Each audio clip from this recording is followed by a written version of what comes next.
Izandla.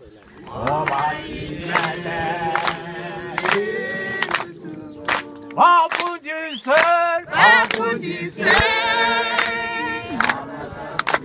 abasakhulayo ibalaye imilayo emisha kole kokoke bayasentenya abasakhulayo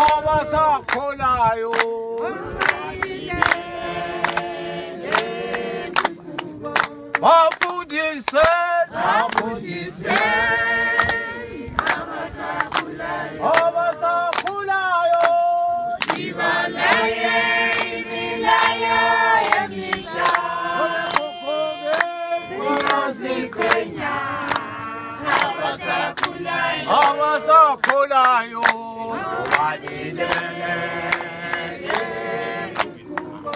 bafundise abasakhulayo ibalaye imilayo emisha bayasentenya abasakhulayo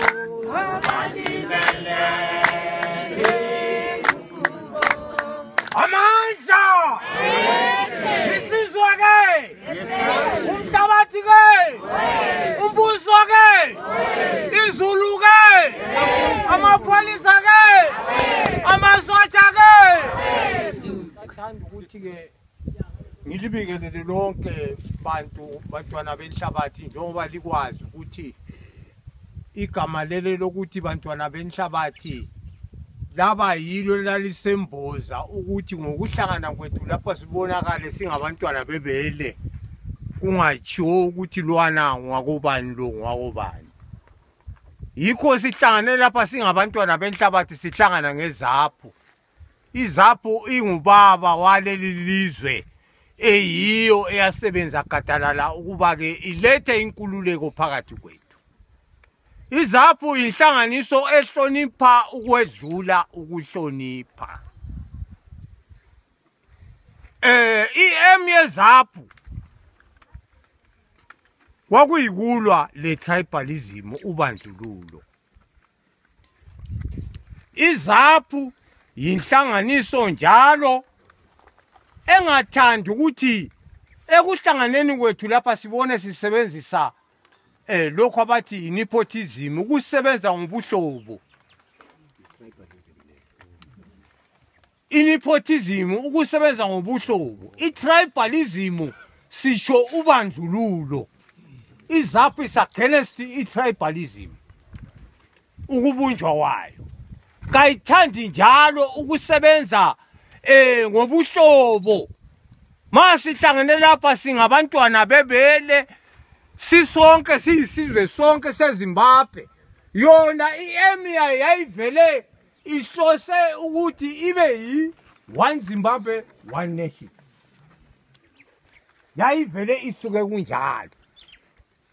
Yikho ke bantwana benhlabathi esingakho lapha yikuthi sonke simumethe ukusebenza sindawonye singasebenzisi lokho okuthiwa yi-sectionalism, le nepotism kanye le tribalism. Sifuna konke lokhu kuyingcekeza ngoba ekuqaleni sikusebenzisile sazama konke sakubona kungcolile. Yikho konke ngokuhlangana kwethu lapha kathesi simele sibe inyanda yinye. Sisebenze ngobuqotho. Amandla! Amandla! Ayengaphi? Nini? Yeah. Yikho ke bantwana benhlabathi ke siyavula ke lapha kathesi sinika ubaba uchairman aphakamise abe province. I-province iza uphakamisa abe province. Baba chairman phakamisa abe province basinika umsebenzi esingawo lapha. Ibizo lesibongo. No-Elvis Ncube. Uyini uzapha? Amandla! Organizing secretary.